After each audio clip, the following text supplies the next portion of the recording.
Hey guys, welcome to Freedom in a Budget. I'm Kelly and I'm so excited for this collab. This is our behavior changes on the Dave Ramsey plan. And this is a collab hosted by the beautiful Julia Marie. She is so sweet, so genuine on her channel. So make sure you go check her out. Go check out all the other channels that are listed below in the description box. They are all great channels and I cannot wait to hear what they have to say about this and learn from them and grow from them. So, our behavior changes. As you guys know, I've been on the Dave Ramsey plan for a couple years now. I think I started, I want to say January 2016, maybe 15. I think it was 16 now. So just over 2 years now. And I've learned a lot, and a lot of my behavior has changed.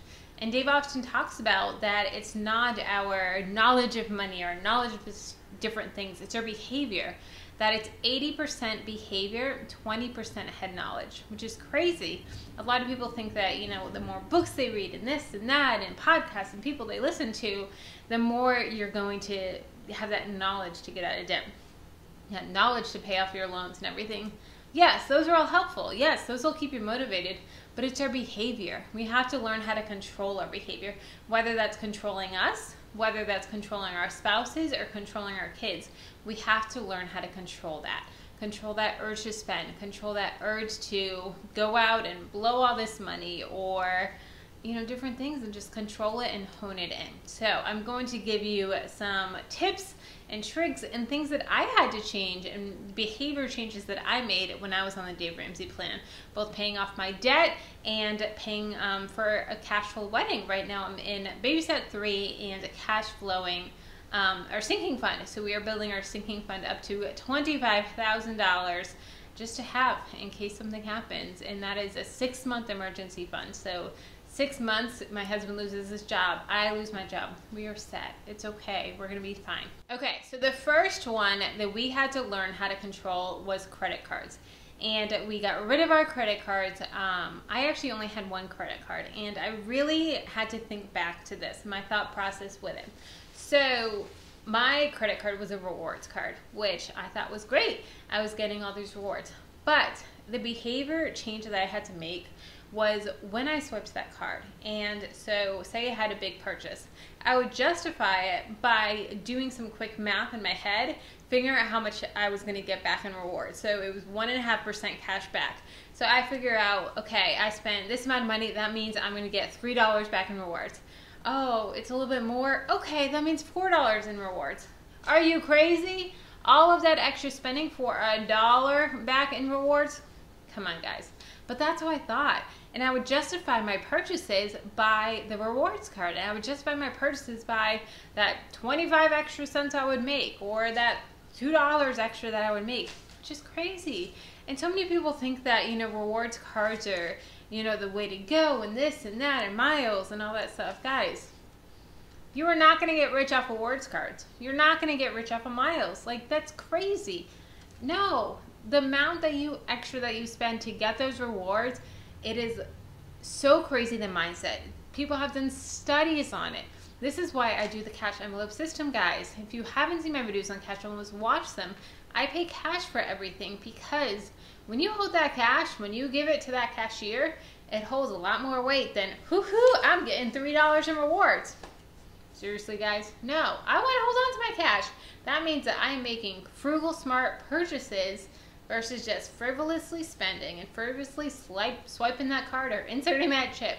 So guys, credit cards, they have a huge change in your mindset. Huge change. Another thing that I had to change my mindset on was the thought of my bank account. I used to think that if I had money in my account, if I had $5 to spend, I was fine. As long as I wasn't in the negative, because there was plenty of times where I was in the negative before the Dave Ramsey plan. But I thought, as long as I'm not in the negative, we're good. No, that's not okay. It is not okay to be living off of $3. Guys, that's why we have the $1,000 emergency fund. That is why we are paying off our debt. And that is why we are building our 6-month emergency fund when you're on baby step 3. $25,000 in the bank account feels a lot better than $3.50. Let me tell you, I've been in both places. And trust me, with that big account, it feels a lot better. A lot more security, a lot more trust. It's huge.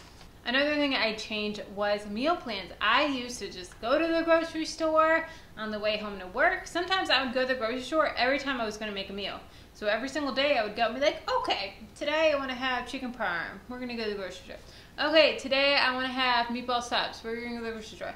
Today I want to have pork chops. We're going to go to the grocery store. And I would go all the time and just throw whatever I want in the cart. Ooh, Oreos? Those look good. We'll throw them in. Versus having a meal plan, a grocery list. Okay, also, who else writes their grocery list and then rewrites it in the order of the aisles? Yeah, I do. I write it because I know the layout of the store. Am I the only one? Let me know in the comments. Next, no more frozen dinners. Guys, I used to eat frozen dinners like the Smart Ones, Lean Cuisines, every single day for lunch. And it was like the same 3 that I used to eat every single time. And I thought it was great because I was spending $2 a day. Yeah, that's great. That's better than the $12 that my coworkers are spending. But I can eat a whole lot healthier and a whole lot cheaper at home with meal planning, meal prepping on Sundays, cooking a big old pot of something and then splitting it up, cooking a casserole and splitting it up. You guys see my grocery hauls. You know how I divvy it up. You know how I meal plan it all. All right, and lastly, I weigh my purchases. So if I am at Marshall's or TJ Maxx or Home Goods or Kirkland's or Hobby Lobby, I decide to weigh my purchases. Do I want this item or do I want it in my debt snowball? Do I want it in my wedding fund? Do I want it in my emergency fund? Depending on what baby step I'm on at the time of the journey. Is it worth it? $20 here, that could get me a lot closer to my goal. Is it going to sit in my closet for 6 months and not get worn because it's not really fit me right, but it's a good deal. It's a great deal, so I'm going to buy it, right? No, weigh your purchases. This is huge, guys, of figuring out, is it really worth it? Sometimes it is. This shirt, $5. And is it great? Yeah. But you know what? I actually sat there and thought about it. It's a great deal. Yes. Does it actually fit me? It actually does. Does it make me feel confident? It does. Would I rather have that money in my emergency fund? You know what? I can take the $5. It's okay. This purchase I can justify. And I did. So it's not saying that you can't ever, ever, ever spend that money. It always needs to go to your debt snowball. It always needs to go to emergency fund or whatever baby step you're on. But weigh your purchases. That is huge, guys. All right, so let me know what purchases you weigh. Let me know what tips you have. Let me know what behavior changes you've had since getting on the Dave Ramsey plan. If you're not on the Dave Ramsey plan, I highly recommend it, guys. It helped me pay off my debt. It helped me get back in line with my bills. I was living paycheck to paycheck, guys. Paycheck to paycheck. Like I talked about before, I was in the negatives a lot. And it really helped me get me on track. So I really recommend it, guys. Let me know if you have any questions. Check out the other channels. Check out my other videos. I have some great ones here for you. All right, guys, I will talk to you later. Bye.